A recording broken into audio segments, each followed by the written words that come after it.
Hi friends, நான் உங்கள் லக்ஷ்மி ஸ்ரீ. எப்பவுமே அரிசியை வச்சு இட்லி தோசைன்னு செய்கிறீங்களா? உங்கள் வெயிட் கம்மியாகலன்னு கவலைப்படுறீங்களா? ஒரு நாளைக்கு தேவையான புரதச்சத்து, இரும்புச்சத்து, நார்ச்சத்து, புரோட்டீன் ஒரே உணவில் உங்களுக்கு எல்லாம் கிடைக்கணுமா? அப்போது இந்த வீடியோ உங்களுக்கு தான். வாங்கோ வீடியோக்குள்ளே போகலாம். ஒரு கப்பு பச்சை பயிறு எடுத்துக்கலாங்க. ஒரு பவுல் எடுத்து அதில் நம்ம போட்டுக்கலாம். இதில் நார்ச்சத்து, புரதச்சத்து இருக்கிறதுனால உடல் எடையை குறைக்க உதவுகிறது. அது கூடயே சர்க்கரை அளவை கட்டுப்படுத்தவும் உதவுகிறது. பொட்டாசியம், மெக்னீசியம் இருக்கிறதுனால கெட்ட கொழுப்பை கரைக்க உதவுகிறது. எந்த கப்பால் நம்ம பச்சைப்பயிறு அளந்தோமோ அதே கப்பால் கருப்பு உளுந்து நம்ம ஒரு கப்பு எடுத்துக்கலாங்க. நான் கருப்பு உளுத்தம்பருப்பு எடுத்திருக்கேன். நீங்கள் வெள்ளை உளுத்தம்பருப்பு கூட எடுத்துக்கோங்க. இதில் கால்சியம், மெக்னீசியம், பாஸ்பரஸ் இருக்கிறதுனால நம்ம எலும்புகளை வலுவாக வைக்கிறது. இரும்பு சத்து இருக்கிறதுனால நம்ம உடம்பை சுறுசுறுப்பாக உதவுகிறது. எல்லா பொருளும் நம்ம ஒரே கப்பில் அளந்து எடுத்துக்கலாங்க. இப்போ ஒரு கப்பு துவரம் பருப்பு போட்டுக்கலாங்க. சாம்பார் வைப்போம் பாருங்க, அந்த பருப்பு ஒரு கப்பு போட்டுக்கலாம். இதுல புரதச்சத்து இருக்கிறதுனால உடல் வளர்ச்சிக்கு உதவுகிறது. அது கூடயே இதுல போலிக் அமிலம் இருக்கிறதுனால மூளை வளர்ச்சிக்கு உதவுகிறது. 1/4 ஸ்பூன் வெந்தயம் போட்டுக்கலாங்க. இதில் தண்ணி ஊற்றி நாளாக 4-5 முறை நம்ம நல்லா கழுவி எடுத்துக்கலாங்க. ஏன்னா மண் தூசெல்லாம் இருக்கும். நல்லா கழுவி எடுத்துன்னு வந்துடலாங்க. பாருங்கள், கழுவி எடுத்துன்னு வந்துட்டேன். இப்போ நல்ல தண்ணி ஊற்றி நம்ம இந்த பருப்பு முழுகிற அளவுக்கு தண்ணி ஊற்றிக்கலாங்க. தட்டு போட்டு மூடி அட்லீஸ்ட் ஒரு 5 இல்லைன்னா 6 ஹவர் நல்லா ஊறணுங்க. இந்த பருப்புலாம் அரைக்கிறதுக்கு முன்னே நம்ம 1/4 ஹவருக்கு முன்னாடி அவுல் எடுத்துருக்கோங்க. நான் சிவப்பு அவுல் தான் எடுத்துருக்கிறேன், கெட்டி அவுல். நீங்கள் வெள்ளை அவுல் கூட எடுத்துக்கோங்க. அதையும் 2-3 டைம் நல்லா கழுவி எடுத்து கொஞ்சமாக தண்ணி ஊற்றி நம்ம ஊற வச்சுக்கலாங்க.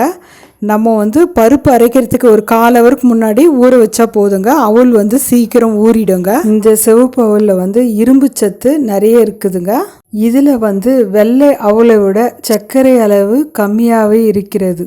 அதையும் ஒரு தட்டு போட்டு மூடி நான் ஒரு 1/4 ஹவர் ஊற வச்சுக்கிறேங்க. பாருங்க, 6 ஹவர் ஆயிடுச்சு. நல்லா ஊறி வந்திருக்குது பாருங்க பருப்பெல்லாம். இப்போ இந்த தண்ணி வடிகட்டிட்டு நம்ம மிக்சி ஜாரில் போட்டுக்கலாங்க. அவுலும் நல்லா ஊறி இருக்குதுங்க. இப்போ அந்த அவுலும் இந்த பருப்போடையே போட்டுக்கலாங்க. இதில் 1/4 ஸ்பூன் சீரகம் போட்டுக்கோங்க. ஒரு பச்சை மிளகாவை நான் 2ஆக கட் பண்ணி போட்டிருக்கேங்க. அதையும் போட்டு நம்ம ரொம்ப நைஸாக அரைக்கணும்னு அவசியம் இல்லைங்க. லைட்டாக கொரன்னு அரைச்சி எடுத்துன்னு வந்துடலாங்க. ரொம்ப கொரன்னு இருந்தாலும் நல்லா இருக்காதுங்க. லைட்டாக கொரன்னு அரைச்சி எடுத்துன்னு வந்துடலாங்க. எடுத்துன்னு வந்துட்டேன். இந்த அளவுக்கு இருந்தால் போதுங்க. இதை பவுலில் ஊற்றிக்கலாங்க. ஊற்றிக்கின்னு இதுக்கு தேவையான, இந்த மாவுக்கு தேவையான உப்பு போட்டுக்கலாங்க. உப்பு போட்டு நல்லா நம்ம கரைச்சி வச்சிடலாங்க. நம்ம ரொம்ப நேரம் புளிக்க வைக்கணும்னு அவசியம் இல்லைங்க. நம்மளுக்கு அப்படியே புளிக்காத கூட நம்ம தோசை ஊற்றலாங்க. டேஸ்ட் ரொம்ப நல்லா இருக்குங்க. நீங்கள் உடனே தோசை ஊற்றுனா கூட ஊற்றலாங்க. நான் ஒரு 1/2 ஹவர் பொறுத்து நான் ஊற்ற போகிறேங்க. ஒரு தட்டு போட்டு மூடி 1/2 ஹவர் நான் புளிக்க வச்சு எடுத்துக்கிறேங்க. 1/2 ஹவர் ஆயிடுச்சுங்க. பாருங்க, இந்த அளவுக்கு புளிச்சு இருந்தால் போதுங்க. மாவை நல்லா கலக்கிட்டு வேணும்னா நம்ம கொஞ்சமாக தண்ணி ஊற்றி நல்லா கலக்கிக்கலாங்க. தோசை மாவு பதத்துக்கு நம்ம கலக்கி எடுத்துக்கலாம். இப்போ கேஸ் ஆன் பண்ணிவிட்டு தவா வச்சுக்கலாங்க. தவா நல்லா காஞ்ச உடனே ஒரு கரண்டி மாவு எடுத்து நம்ம ரொம்ப மெலிசாக ஊற்ற முடியாதுங்க. ஏன்னா லைட்டாக கொரன்னு அரைச்சிருக்கிறோம். கொஞ்சமாக கனமாக ஊற்றி தேய்ச்சி எடுத்துக்கலாங்க. இதுக்கு 1 ஸ்பூன் எண்ணெய் ஊற்றிக்கிறேங்க. நீங்கள் நெய் கூட ஊற்றி சின்ன பசங்களுக்கு கொடுங்க. எப்பவுமே ஒரே மாதிரி நம்ம தோசை செய்கிறத விட இந்த மாதிரி நம்ம பருப்புங்கெல்லாம் வச்சு செஞ்சு பாருங்கள். டேஸ்ட் ரொம்ப நல்லா இருக்குங்க. 2 பக்கமும் நல்லா வேக வச்சு எடுத்துக்கலாங்க.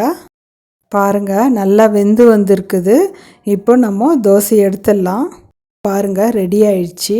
பச்சை பயிறு அவுல் வச்சு தோசை டேஸ்ட் ரொம்ப நல்லா இருக்குங்க. வெயிட்டை கம்மி பண்ணணும்னு நினைக்கிறவங்களும் சரி, சுகரை கண்ட்ரோல் பண்ணணும்னு நினைக்கிறவங்களும் சரிங்க, வாரத்தில் 2 நாள் இந்த மாதிரி செஞ்சு சாப்பிட்டு பாருங்கள். உங்களுக்கே சேஞ்சஸ் தெரியும். டேஸ்ட்டும் ரொம்ப நல்லா இருக்குங்க. இதுக்கு சட்னி, சாம்பார் எது இருந்தாலும் நல்லா இருக்குங்க. நான் கடல தேங்காய் சட்னி அரைச்சிருக்கேங்க. நீங்களும் ஒரு டைம் செஞ்சு பார்த்துட்டு உங்கள் ஃபீட்பேக் எனக்கு சொல்லுங்கள். லைக் பண்ணுங்கள், ஷேர் பண்ணுங்கள், சப்ஸ்கிரைப் பண்ணுங்கள்.